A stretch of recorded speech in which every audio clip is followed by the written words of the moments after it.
Sim, meus irmãos e irmãs, estamos reunidos mais uma vez no meu canal do YouTube, Hora do Macabeu. Sejam todos bem-vindos, e esse é o canal católico que mais fala a respeito do Apocalipse e também das falsas aparições marianas. E hoje eu quero mostrar mais uma inverdade do Rodrigo Silva. Rodrigo Silva, arqueólogo, conhecedor de todas as línguas do mundo, já leu todos os livros também, né?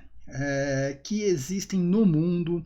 Ele conhece tudo, ele conhece o aramaico, ele conhece o grego, o latim, o hebraico, javanês, ele conhece todas as línguas, ele sabe de tudo, tá, gente? Porém, ele não consegue fazer um vídeo sem contar uma inverdade, tá? Eu não quero usar o termo correto aqui, mas todo mundo sabe que em todos os podcasts ele deixa os seus embustes. E hoje, falando sobre o anticristo, nesse podcast que eu não conheço, mais uma vez ele deixando suas inverdades a respeito do anticristo, mas está aqui o Cris Macabeus que vai mostrar para ele que ele está errado e que, na verdade, isto é uma inverdade, tá?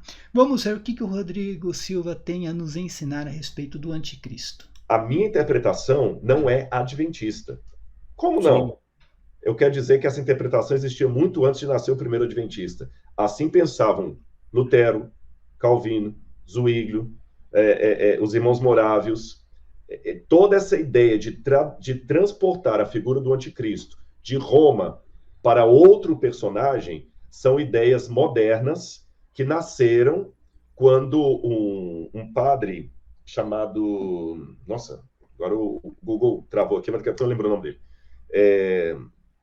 Daqui a pouco, nossa, tá na ponta da língua o nome aqui. Esse padre começou a propor o método preterista Tá. para dizer que o anticristo era Nero.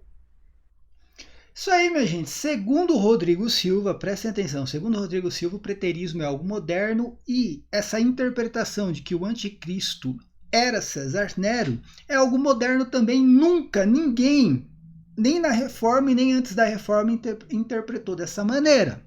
Isso é um embuste, tá, gente? Lutero, Calvino, enfim, outros protestantes rebelados, eu não vou nem citar, porque são rebelados protestantes, tá? É claro que, assim como o vidente de Anguera, né, que faz parte dessa patota toda, é lógico que ele ia colocar a figura do anticristo como sendo um papa, ou vindo da Igreja Católica.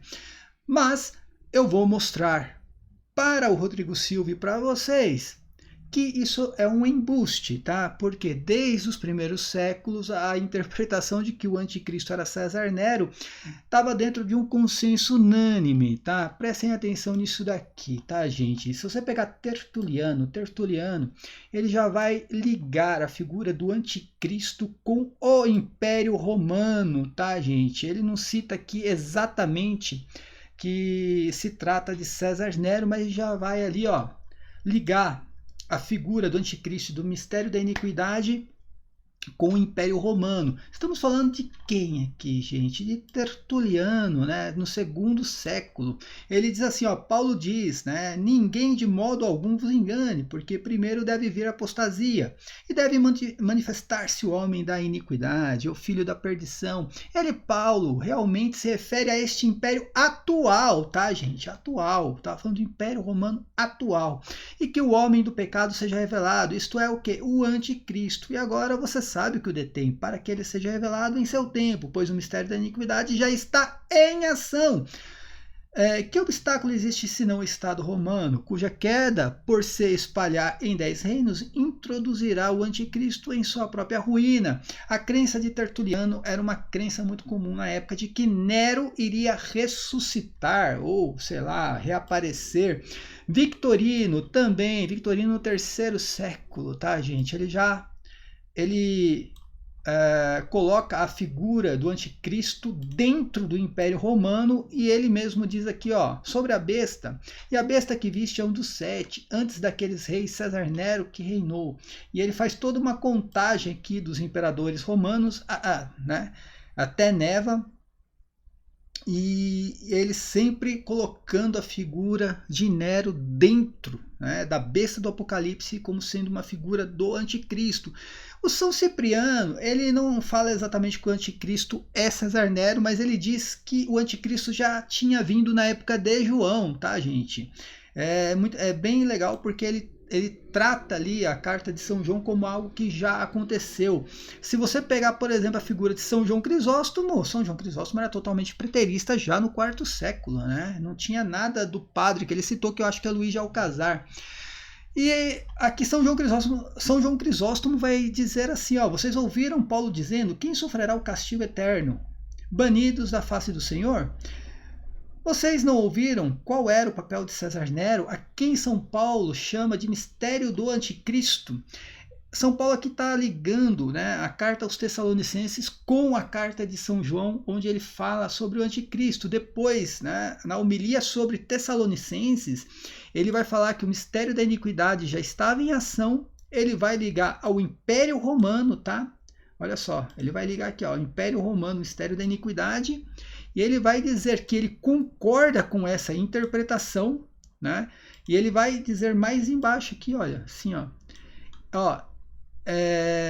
ele, pois, diz, né? O mistério da iniquidade já está em ação. Ele fala aqui de César Nero, como se ele fosse a imagem do anticristo, pois ele também desejava ser considerado que um deus, tá?